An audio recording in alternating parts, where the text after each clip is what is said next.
Halo, assalamualaikum warahmatullahi wabarakatuh, teman-teman semua. Selamat berjumpa kembali bersama saya di kanal Suara Kaki 5. Sebelumnya saya mengucapkan terima kasih banyak kepada teman-teman semua yang sudah mensupport, mendukung kanal Suara Kaki 5, yang sudah nonton, sudah subscribe, sudah nge-like, sudah pokoknya semua lah.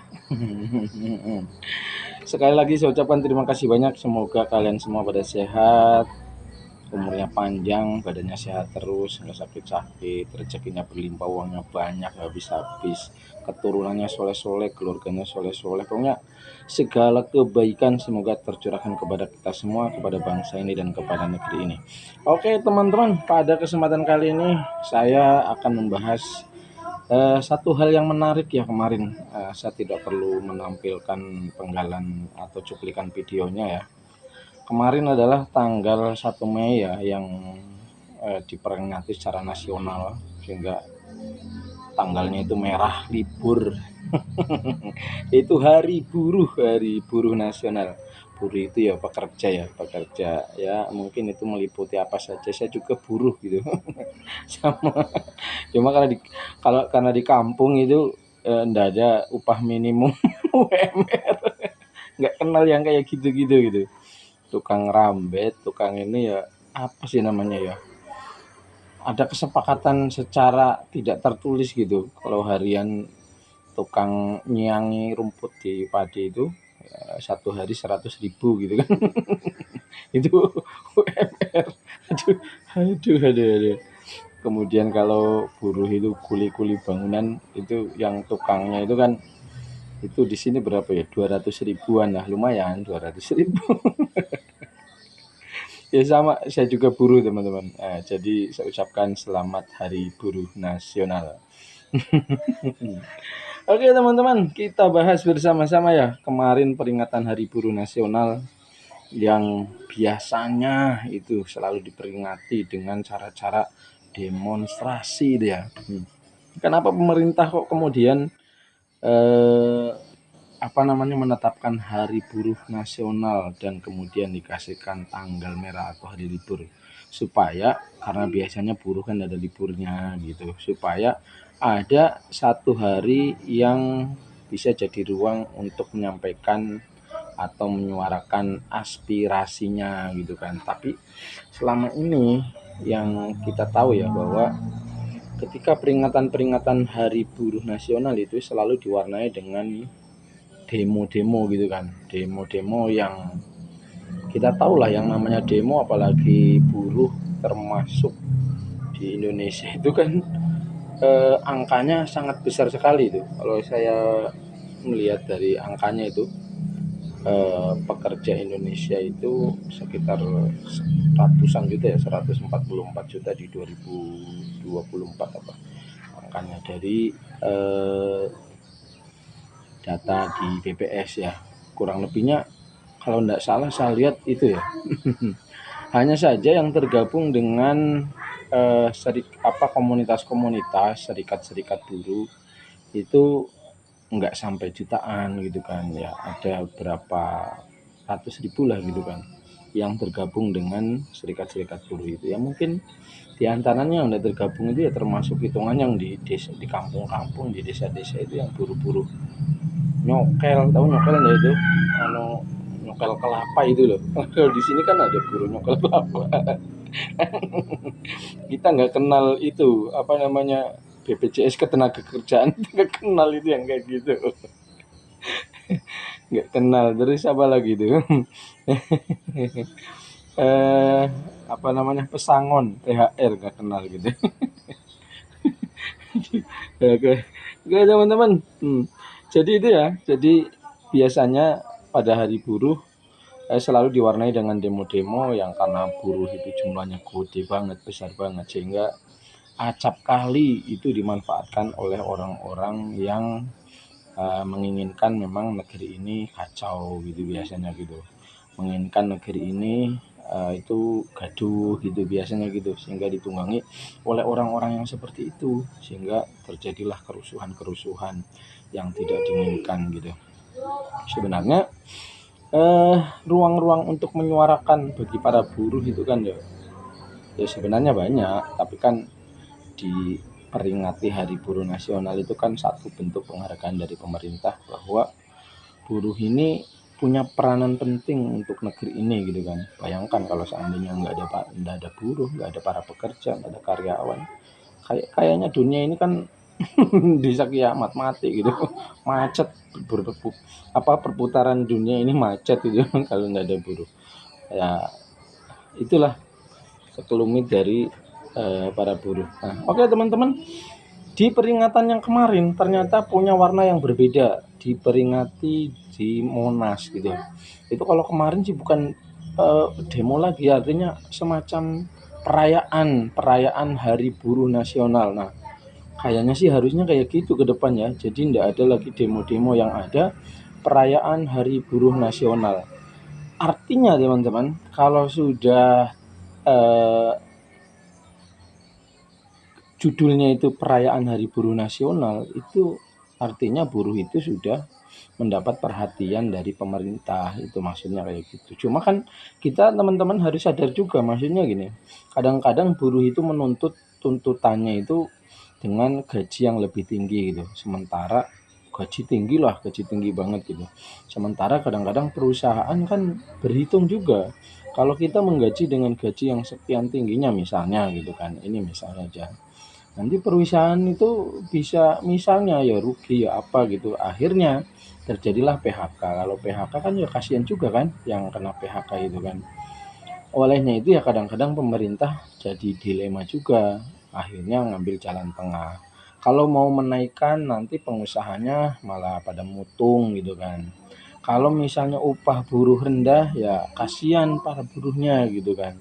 Nah, adanya ruang-ruang seperti ini adalah adanya perhatian pemerintah seperti ini adalah sebagai bentuk perlindungan terhadap kaum buruh, itu maksudnya gitu, supaya para pengusaha, para orang-orang yang mempekerjakan para buruh ini tidak semena-mena terhadap para pekerja. Oke teman-teman, nah satu warna yang kemarin di pada perayaan Hari Buruh Nasional itu disediakan panggung di sana, kemudian dihadiri oleh presiden dan para pejabat negara. Waduh, kayaknya baru kali ini ada peringatan Hari Buruh Nasional kemudian dihadiri oleh presiden. Nah, kemudian saya nggak begitu mencatat lebih banyak apa janji-janji presiden yang nanti akan direalisasikannya, mudah-mudahan saja gitu janji-janji yang kemarin diucapkan di sana kemudian bisa direalisasikan oleh presiden gitu kan. Kemudian yang keduanya seneng ya, dapat sembako bro, dapat sembako. Biasanya kan tidak dapat apa-apa, pulang habis demo pulang kesel gitu kan. Kemarin pada dapat sembako gitu, kalau saya tidak dapat sembako, orang saya jauh gitu. Oke teman-teman,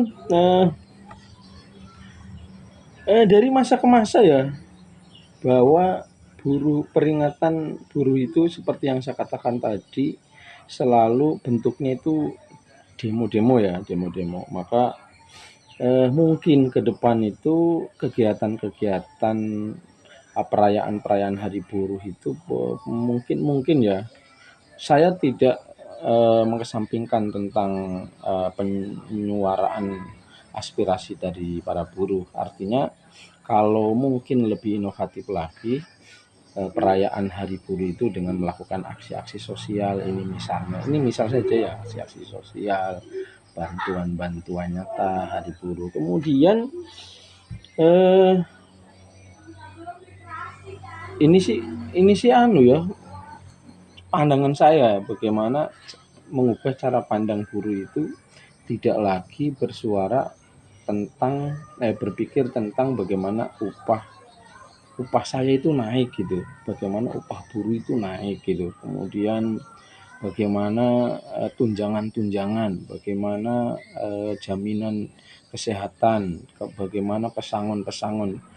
Bukan berkutat, cara pandangnya itu bukan di situ lagi, tapi bagaimana cara buruh itu memiliki cara pandang bagaimana merubah bahwa buruh ini kelak di masa depan akan menjadi pelaku-pelaku usaha gitu kan.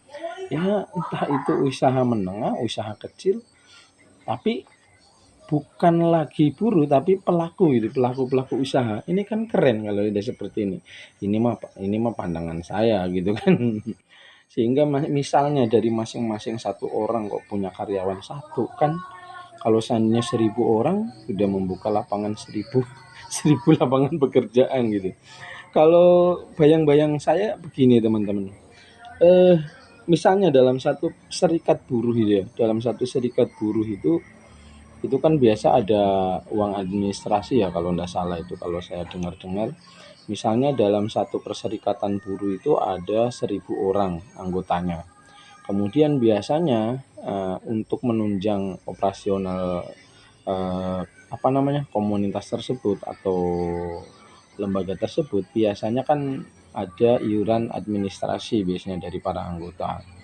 Nah, kalau cara pandangnya gini teman-teman, kalau seandainya satu orangnya terkumpul per bulannya misalnya 100.000 atau 50.000, katakan kalau 100.000 besar ya.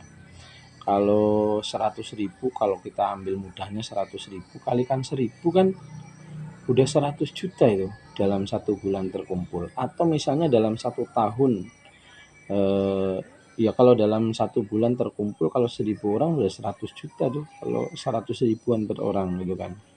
Ini kalau seandainya seperti itu. Kalau 100 juta kalau bikin minimarket di kota-kota kecil itu kan udah luar biasa itu.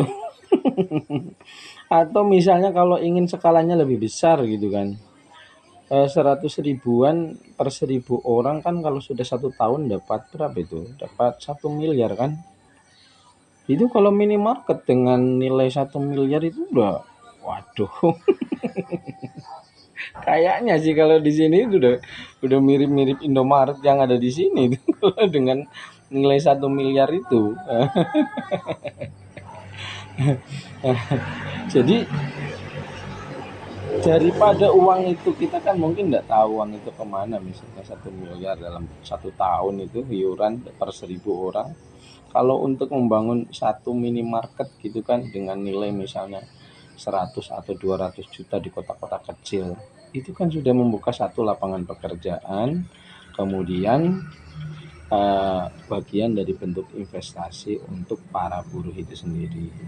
Sehingga secara tidak langsung para buruh ini sudah menjadi pelaku usaha gitu. Tapi ya beratnya itu tadi, ketika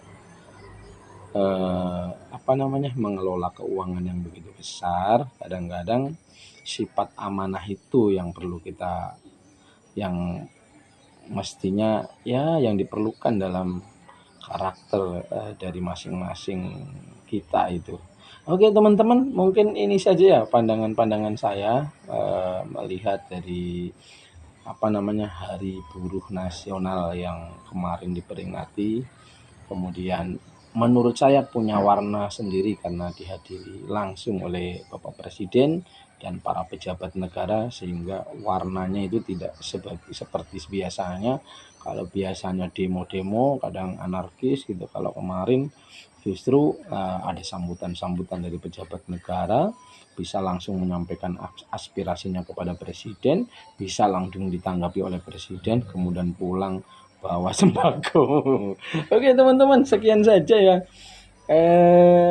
Tetap menjadi bangsa yang cerdas, yang selalu mencermati setiap informasi yang datang kepada kita, sehingga kita tidak mudah terjebak, terprovokasi dengan informasi-informasi yang belum jelas kebenarannya gitu kan. Ya kita tetap menjaga ketenangan, ketentraman, kedamaian, jangan mudah terprovokasi dengan isu-isu yang mengarah untuk melakukan keonaran, kerusuhan dan seterusnya. Pokoknya semoga kebaikan untuk bangsa ini dan negeri ini dilimpahkan oleh Tuhan Yang Maha Esa. Oke, sekian saja. Assalamualaikum warahmatullahi wabarakatuh.